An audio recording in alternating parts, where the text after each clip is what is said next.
Patikos ko sa'yo, ako ay iyong naunawaan.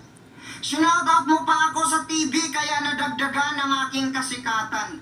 Pero hindi rason yon para hindi na kita banatan. Sir Rafi, makapangyarihan ang iyong tinig. Isang sigaw mo lang sila ay nanginginig.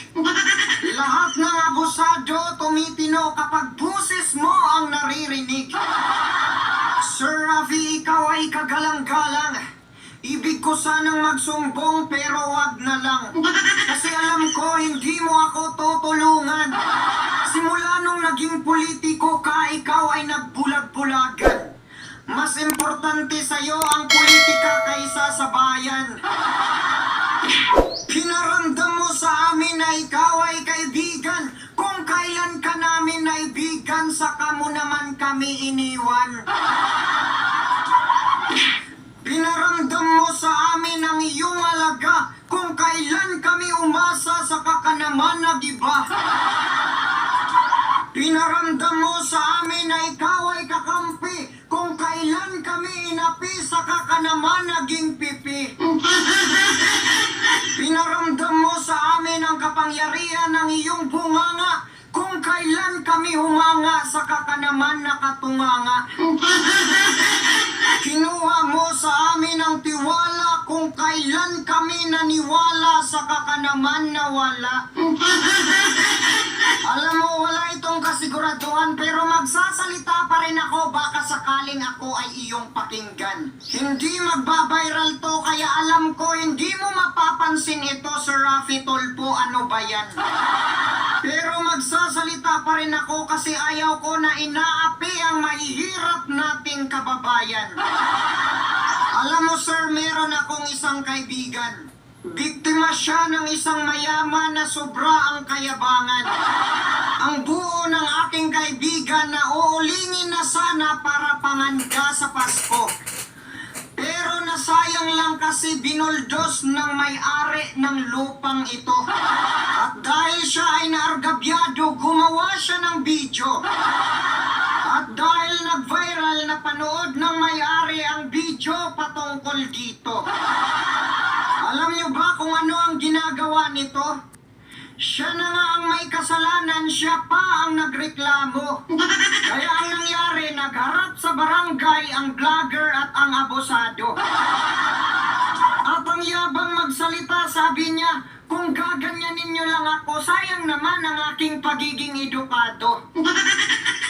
Kaya pala nagyayabang kasi yung mga anak niya mga abogado.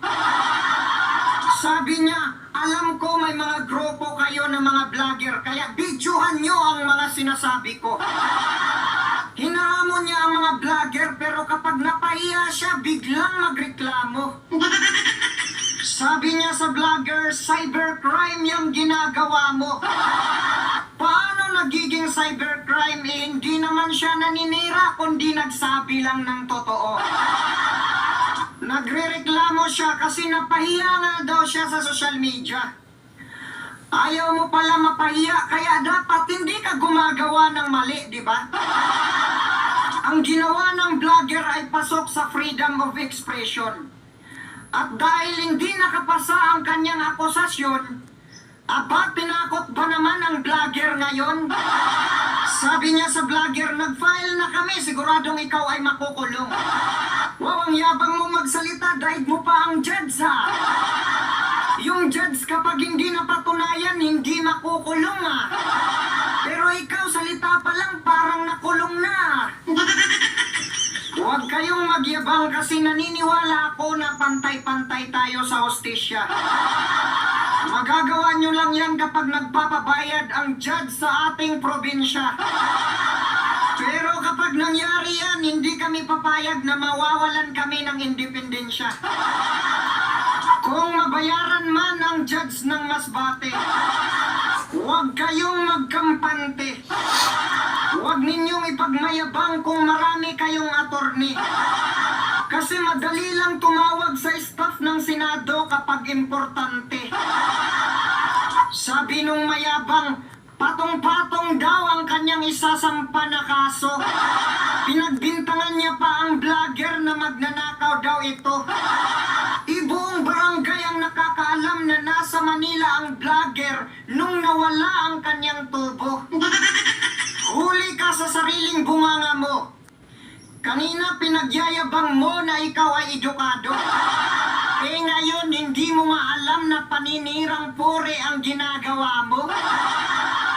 Imbis bayaran mo na lang ang uling ng vlogger mahigit 1,000, mas malaki pa ang babayaran mo dahil sa paninirang puri na ito.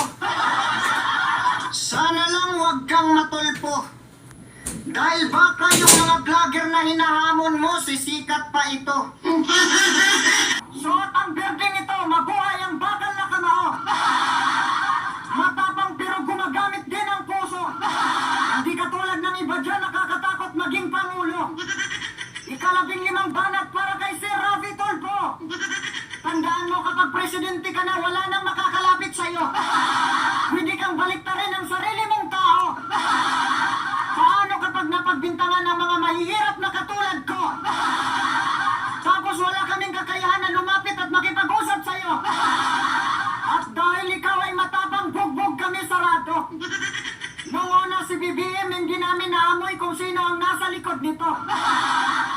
Pero ikaw, ngayon pa lang naaamoy na namin. Kapag ikaw ay naging diktador, aba ay napakadelikado. Kaya bago ka tumakbo, pakinggan mo muna tong sinasabi ko. Sabi ng iba, Super Game, bakit mo binabanatan si Sir Rafi Tulfo? Idol ko yan kaya ginagaya ko. Marunong siya mambatikos, marunong din ako. Pasalamat kayo may isang Super DM na tumatama sa pagkakamali nyo. Kasi kung ayaw mong mabatikos, ibig sabihin nun, masigit ka pa pala sa Diyos. Kung ang Panginoon nga may bashers, tapos gusto mo purihin ka lang lagi, sir? Aba, hindi ka matututo kapag hindi mo natikman ang talino ni Ka-Over. Sinabi mo na hindi mo aaksyonan kapag scam ang problema. Hindi pa ako aware nung una. Kaya pumunta ako sa iyong opisina para magmakaawa na sana tanggapin mo na. At hindi ako nagkamali, tinanggap mo nga ang kay-Excel kahit kami ang nauna. Alam ko kung bakit, kasi sikat sila na persona. Pasensya na si Rafi Tulfo, naputol yung Makata ko. Maganda pa naman sana yung last line. Hindi ko pa nasabi dito sa Makata. Sige, sa susunod na nga lang. Kasi na-shutdown ako kahapon na si Rafi Tulfo. So, hindi ko natuloy yung Makata. Hindi ko natapos, no? Nalubat kasi si Rafi Tulfo. 2 araw run out. Tapos, ito naman kasi, ganito kasi yung kurinti sa Masbate. Sa harapan ko. Pero hindi kita tatadyakan kasi mabuti akong tao. Gusto ko lang i-shout out ang comment na to. Saludo ako sa iyo, babae ka man o lalaki. Ikaw yung tipong nasa social media kapag nanood ay talaga namang nakakaintindi. At ang sabi nga, ganyan na lang kasama ang kanyang loob kasi hindi niya natulungan ang kanyang kababayan na taga Masbate. Sinugal niya ang kanyang sarili makapasok lang at magmakaawa kay Sir Rafi. Itong ating magaling na senador na mapagkumbaba daw sa pobre. Pero kapag walang kamera, aba, hindi mo pala makakausap kasi nagmumukhang hari. Alam na natin na hindi natin kailangan na magiging panatiko. Ang kailangan natin ay maging kritiko. Taong nasa mataas talaga ay wala yung mga puso. Iwan ko ba hindi ko maintindihan itong mga Tulfonatics ay tila parang sinasamba si Poncio Pilato. Nandito ako hindi para manira at para sabihin ang totoo. Kaya kung gusto nyo akong kasuhan, gawin nyo kung gusto nyo. Kung may kaso pala ang magsabi ng totoo, so ibig sabihin lahat pala tayo ay mga sinungaling dito. Magsisinungaling na lang ako para walang kaso. Ipinagtanggol nyo si Sir Rafi Tulfo. Tatanungin kita, mahal ka ba ni Sir Rafi Tulfo? Mahal mo lang siya pero hindi ka niya mahal. Yan ang totoo. Pagki ba marami siyang natulungan? Mahal niya na ang Pilipino? Mas mahal niya ang view. Kumikita siya dito. Humingi ka ng tulong na walang kamera, tutulungan ka ba nito? Nagpapadala kayo sa tulong masyado? Paano kapag ang drug lord tapos tumutulong sa mga tao? O di ba? Sumabait na siyang tao. Sa mundo ng social media, huwag kayong magpapadala sa mga nakikita nyo. Kasi iba ang mundo ng mga tao.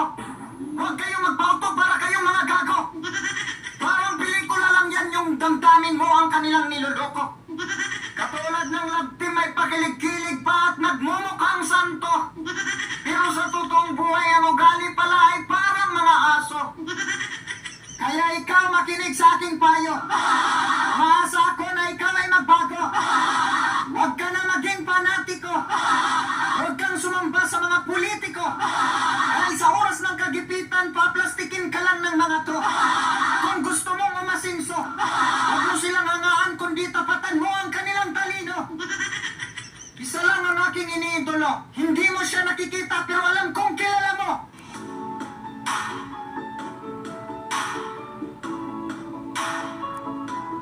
Ang pagiging plastic ay higit pa sa taong buhay pero ang kaluluwa ay namatay na.